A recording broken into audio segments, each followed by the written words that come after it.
Hello, everybody, and welcome back to Soulpreneur Secrets podcast. And today I am so excited to welcome Melinda, who I've known now for nearly 2 years, and she does amazing work around the subject of curiosity.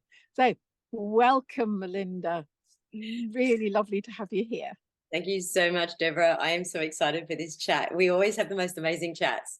I love it.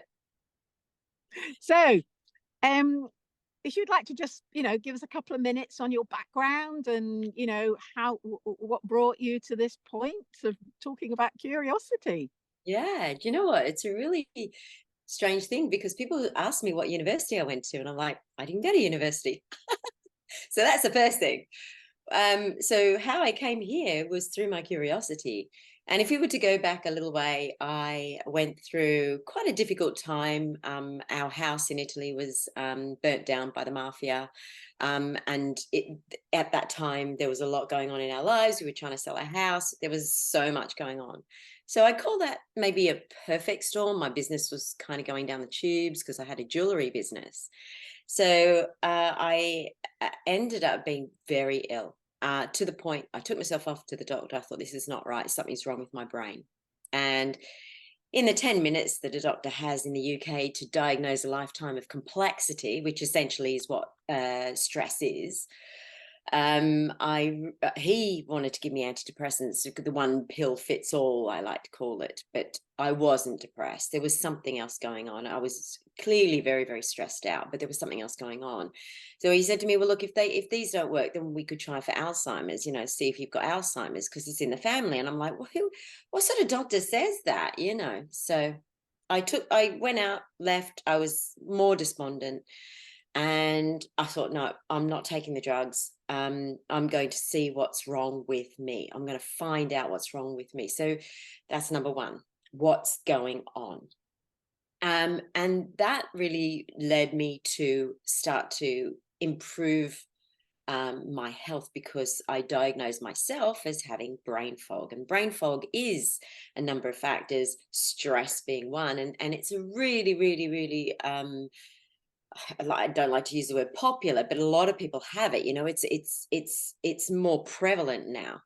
So stress is the biggest factor, but there are a number of other factors such as sugars play a massive part in brain health, which I found out much later on. So I was really looking to just improve my brain health. That question, hold on to that question. So now, as I'm starting to find out what's going on with my brain, of course, a lot of people would sort of turn to mindfulness, meditation. But when you're that mentally unwell, and B, your brain is, I've got a very erratic brain because I have dyslexia and I have ADHD. So my brain was just literally bouncing, could not keep it still, which made me even more despondent because now I'm a failure. I can't even meditate. Do you know what I mean? So again, I was like, okay, so if I can't meditate, what's going on with my brain? What's happening? And how can I improve this situation? What's happening and how can I improve this situation? Two main questions I always go back to. And then I really started to go down the scientific route of me.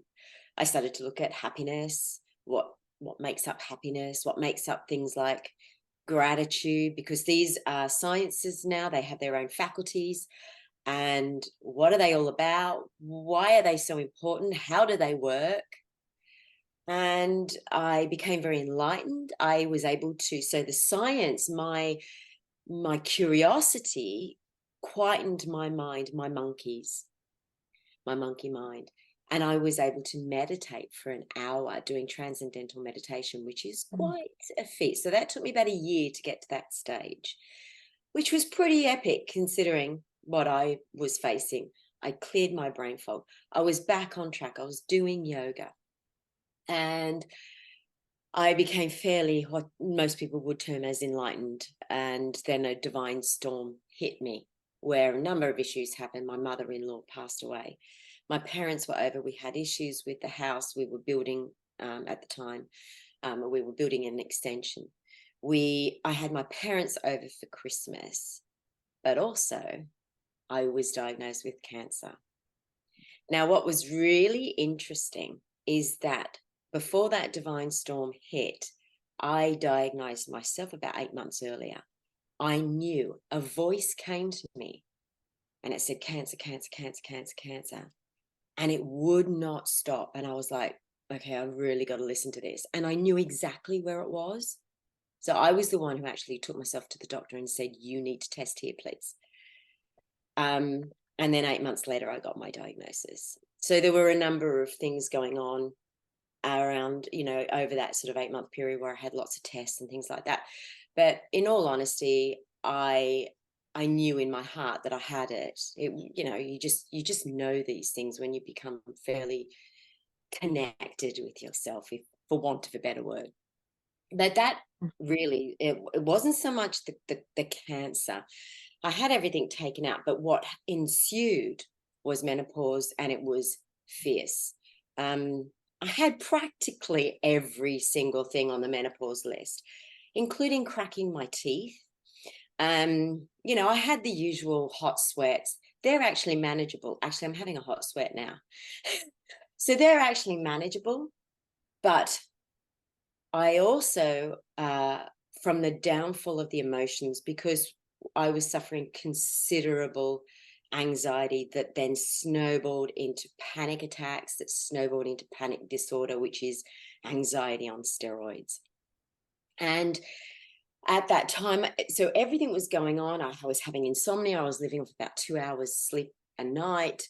I was losing weight like nobody's business. Everyone thought, oh my God, she's dying. I was actually, because the only way I could handle the anxiety was to really focus on my diet.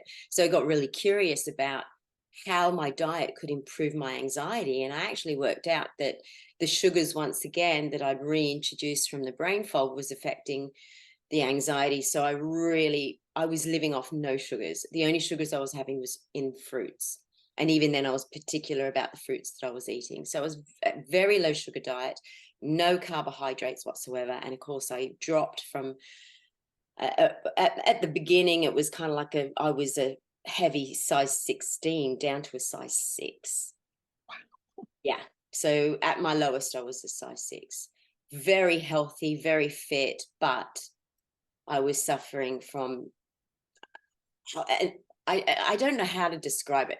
So with the anxiety, so there was anxiety. I'm just trying to work it all out because I'm still trying to work out what was going on. But you have, I was having this brain problem where not only could I not remember anything, I mean, I couldn't even remember the words to ABBA's Dancing Queen. That's how bad it was. And my kids were laughing at me, but it wasn't funny, you know, it was awful.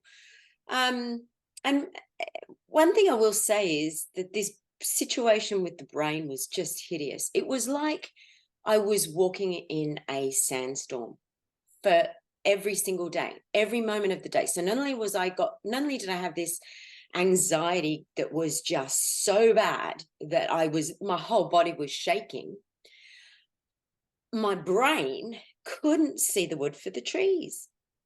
You know, it was horrific.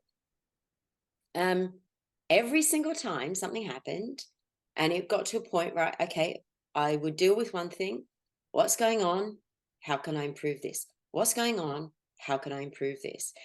And the strangest things would happen when I asked those questions, which is why I believe curiosity and those questions are firmly involved with manifestation, the process of manifestation. So, but those questions unlocked, I was getting crazy information come through. Like I would just have something come through on my computer. It's just so random.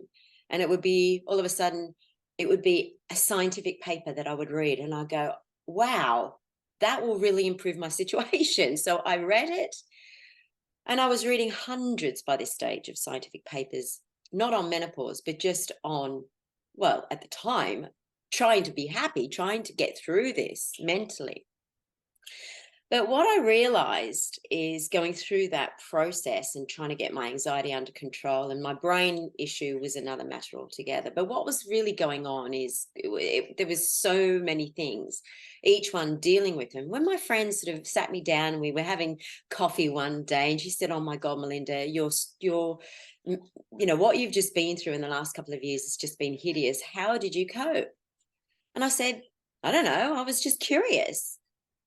I just was curious to find out what was wrong. How can I improve it?" So, what was really interesting, a light bulb went off in that moment. I went, hang on a sec now. When I go back to that time when I was diagnosed with the doctor, and he's there holding my hand, and it's like the fifth, thinking, I'm dog sitting at the moment. I've got dogs everywhere. And I'm sitting in he's in, the chair, and he's sort of trying to hold my hand and console me. And it's sort of like, now it's about the fifth time, I think. And he said to me, Melinda, you've got cancer. It's okay. You can cry now. And I looked at him, I went, I don't want to cry. I was trying to figure it out in my head. How could I improve this? So whilst I was sitting there quietly, and he was like trying to tell me I had cancer, which I already knew. It's like, okay, well, now I've got this, how can I improve my situation? And I said to him, what can you do? And what can I do to improve my situation? When I said that to my friend, it made sense. The light bulb went off, and I went, oh my God, here's the thing. You cannot be happy in those moments. You can't be grateful either for cancer, not until you've got hindsight. But you can be curious. I was like, oh my God.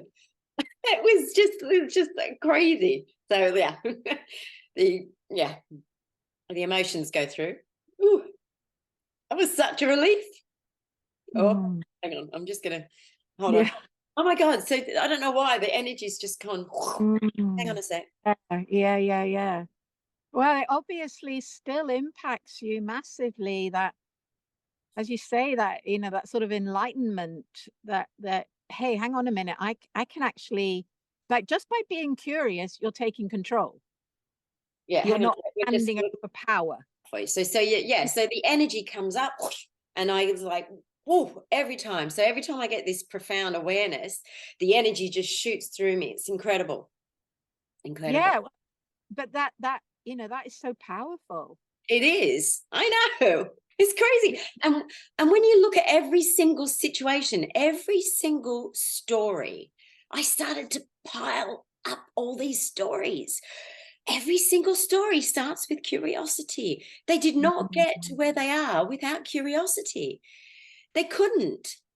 You've got to ask these questions. But here's the thing. Go on. No, carry on.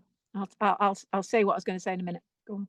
Well, what I realize is that throughout this process is that thinking is a process. I was really working out. I was really looking at my way of thinking and what I was doing, and I realized it was a process, and that process is quite complicated. But when we begin to break it down, we can start to understand it, and that's how it will shift.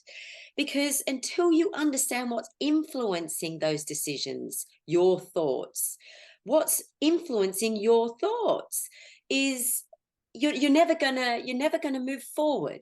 So it's about breaking down that process, understanding what's going on, and then using curiosity in a way that gets you epic results.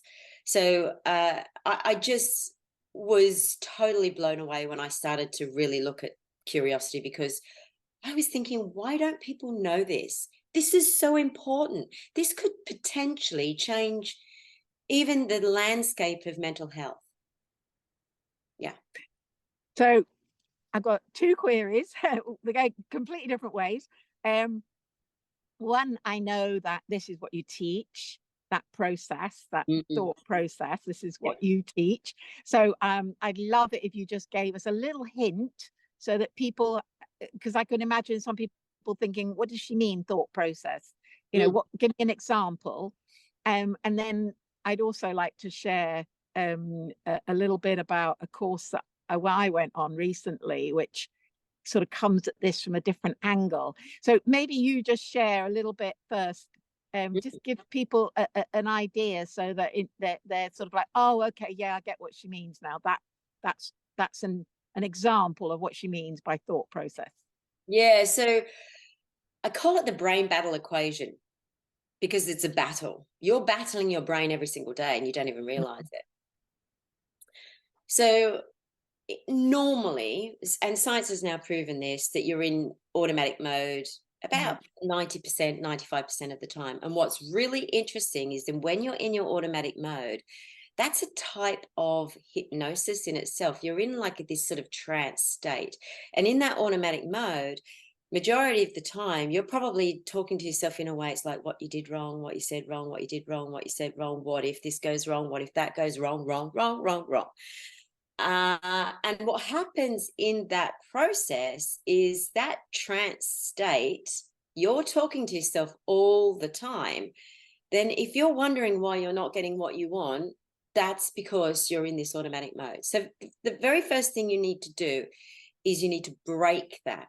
But the only way you can break it is through awareness. And the only way you can be aware is by asking yourself a question. What's going on?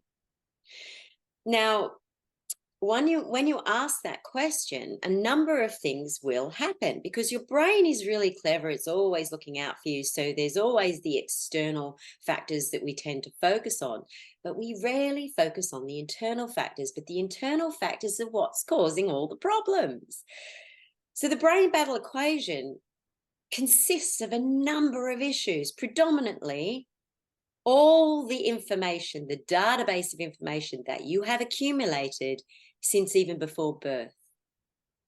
And actually, science is now saying that you're even carrying trauma in your DNA now. Yeah. So the trauma of your forefathers and foremothers is lodged in your body in DNA. And of course, that's going to come out. So all of these influencing factors are contributing to how you feel right now and what you're thinking. As you're sitting here right now, Deborah, your brain is going through this right now. It's always going, well, as your brain is listening to me now, it's going through the library of information that's accumulated over the period of your lifetime. And it's going, is she right? Isn't she right? What's interesting is that equation is called, I call it the caveat for life, risk over reward. Your brain is always measuring, but at the moment it's so weighed down my negativity of all the experiences of what you did wrong or what happened to you that was wrong. Or what you were told. That was wrong. So the beautiful thing about curiosity is that you get to question everything when you're in it. You get to ask. You can ask any question you like. But of course, we've been taught that curiosity is a bad thing, that it disrupts, that it causes problems. No, it doesn't. It can do if you've got that mind frame. But the problem is, if you're surrounded by people who think that way, you're going to think that way too. So it's about breaking out and asking yourself, the people that you're surrounded by, are they holding you down by these biases? If so, you might want to consider spending a little less time with them and start spending time with people who are changing the world, who are making a big difference, who are doing wonderful things, who are kind, who have got a different mind frame, people who embrace people who are asking questions. And you only need to look at the equation that involves neurodiversity. Now, neurodiversity is getting a little bit more attention, but it cannot get that attention without curiosity. If your child is neurally diverse, of course, you would be thinking to yourself, well, that child is not thinking in the way that I'm thinking. What's wrong with them? Instead of, okay, let's look at what they're doing. Get curious. And every single story about neurodiversity starts with curiosity. So wouldn't it be great if we could come from a place that says curiosity is a really good thing, and we should be embracing it, and we should actually be capitalizing on it? I believe that this whole world will be a completely different place. we Absolutely. wouldn't have all these issues, because people with curiosity, you can open yourself up to a whole new level of reality, a reality where there are no more brain battles, where you can stop the brain battle because you're questioning, is this right? Can I do this? You know, what the beautiful questions like, how can I improve this situation? So start asking questions that really empower you. A really lovely question: how can I feel even more empowered today? How can I And I, help more people yes, today? and I think as well to make sure they're open questions. They have to be, the curiosity is there regardless of how powerful the question is. The question that you want to be asking, though, is how can you use it to your advantage in a way that can even bend time, bend reality? And so the idea of what I teach is understanding what curiosity is, because it's not just a question, it's an energy state of being. And how can you use it to your advantage? What does it offer? Now, so far, I've identified over 71 benefits for curiosity, including happiness, including gratitude, including the idea of love. Fabulous. So, so two things have come up for me since you've been chatting. One, that up until the age of, small children, 7-ish, we are naturally curious. Children are always asking, but why? But why? But why? But why? And it's like this endless series of why? They're always curious. And recently, I watched this 3-part series that this guy did on YouTube about what happened to our education system since we had, all the geniuses like Leonardo da Vinci and Plato and stuff. So apparently, about when they set up the education system that everybody now had to go to school, they changed it from the what was called the Platonic system as designed by Plato, which was that all you did was ask questions. Yeah. Was Yeah, that he was was renowned for his curiosity. Yeah. yes, and that was what he taught all his students, and they passed it on, and that was how they all became so learned and geniuses.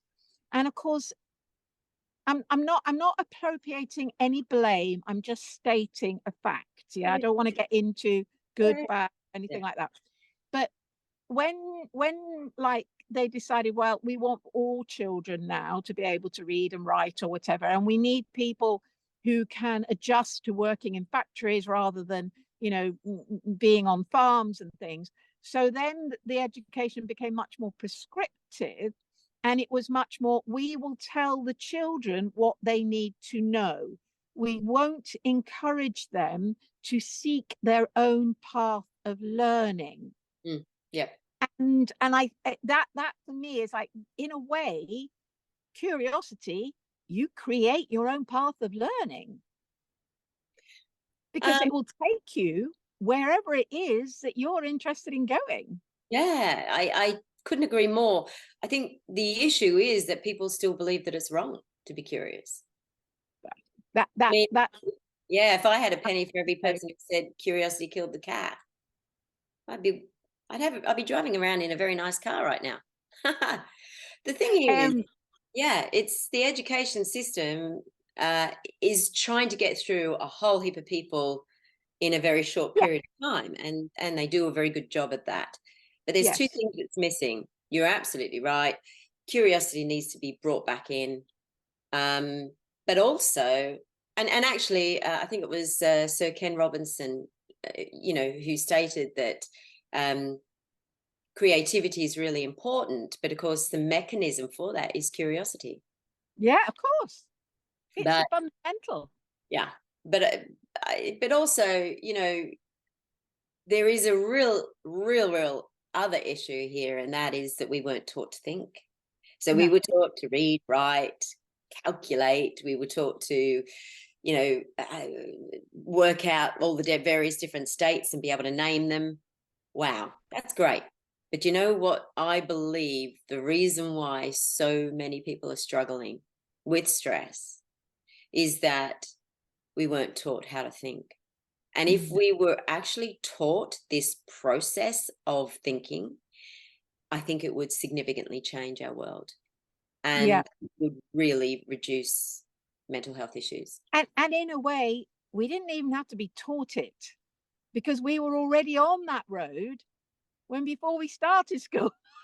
That's true, but what I'm saying, the thing is with thinking, it's just an assumed concept.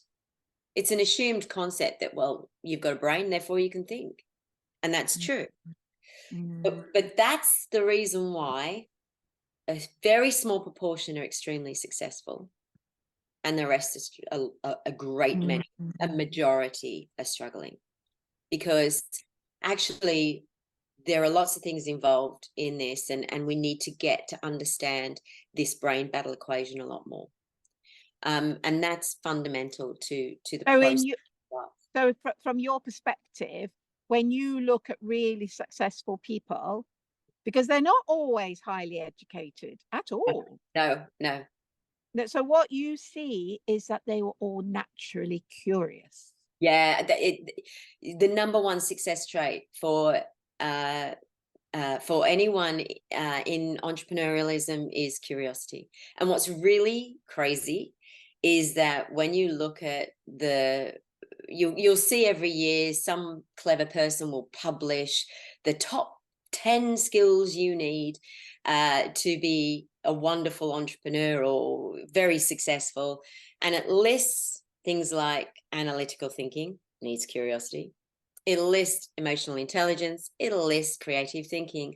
All of these things require curiosity. And yet curiosity comes down, ranked as maybe 5th or 6th or whatever it is. It just blows my mind at how crazy that is. Mm, mm. And one of the things, like I was describing to you earlier, I'm about to do this speaking tour, and it came about because I was curious, how else can I do this talk? I had a talk booked, and I just said to the universe, how else can I share this talk? And it was almost immediate, the idea.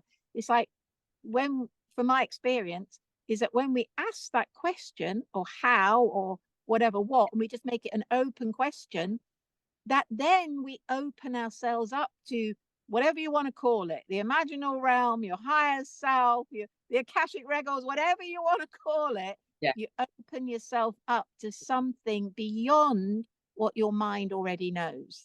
Yeah, and that's one thing I really noticed. It's very much part of the manifestation process. Yes. And what's really, really curious is that when you're in wonderment, because bearing in mind, it's an energy as well. There's a lot of things involved with curiosity, but it is an energy state of being. But what's really interesting is when I was sort of looking at the law of attraction, and I was like, I pulled it apart scientifically. I didn't want to rely on anyone else's science. I wanted to look at it for myself and look at the quantum mechanics side of it. And to a degree, there's still no well-rounded concept without oneness. Mm. Yeah. No, That's so if you look at Schrodinger's cat, is the cat either dead or alive, but it can be both.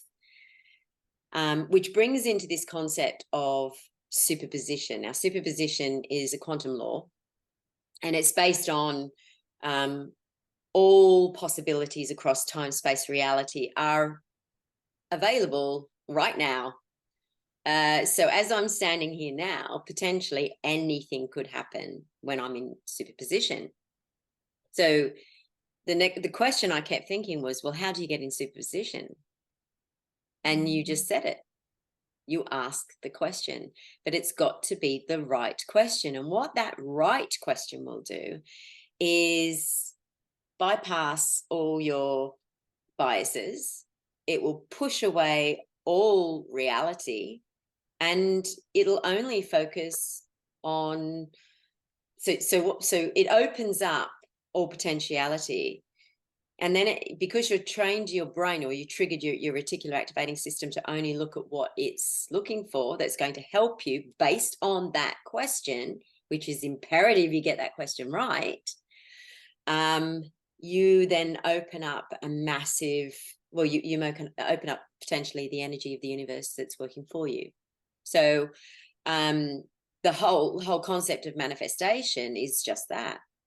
And you will notice that people will always ask these questions, how can I? And it's those how can I questions that really make the difference. But then you need to look at the rest of the question and make sure that you're stating what it is that you want, as opposed to what you don't want. And when you look at how people predominantly come from a place of what they don't want. I don't want this, I don't want that. You know, I have clients come to me all the time and they say, well, I don't want this, I don't want, okay. Let's just stop with that. And let's start with, well, what do you want? And the travesty of it is that we come from a place of believing, especially when we get to sort of my age, and I'm 52 in December. What happens is we come from a place of, we've worked and worked and worked and worked. And clearly, if we're not getting what we want throughout that process, you get to a point where that whole wonderment is diminished. Mm. So what curiosity does is it reinvigorates that beautiful energy of wonder and awe and appreciation. Mm-hmm. So it's curiosity that unlocks those beautiful powers. And could you imagine if we no longer had to live in stress, if we were all living in wonderment? Wouldn't it be amazing? What a different world we would have, because we wouldn't have these limitations. And also we wouldn't be seeking happiness through shopping. Yeah, that's true. But that's because when we're in a coping mechanism. That's a coping mechanism. Yeah, it's a coping mechanism. When we're in a state of wonder, we just feel good. Yeah. We don't have to do anything even. So it's about really embracing that energy that we had naturally when we were a child, and give curiosity some credit. It was able to give you so much. That's how you developed so quickly when you were a child. It was your curiosity. What is this? What's going on? What's going on?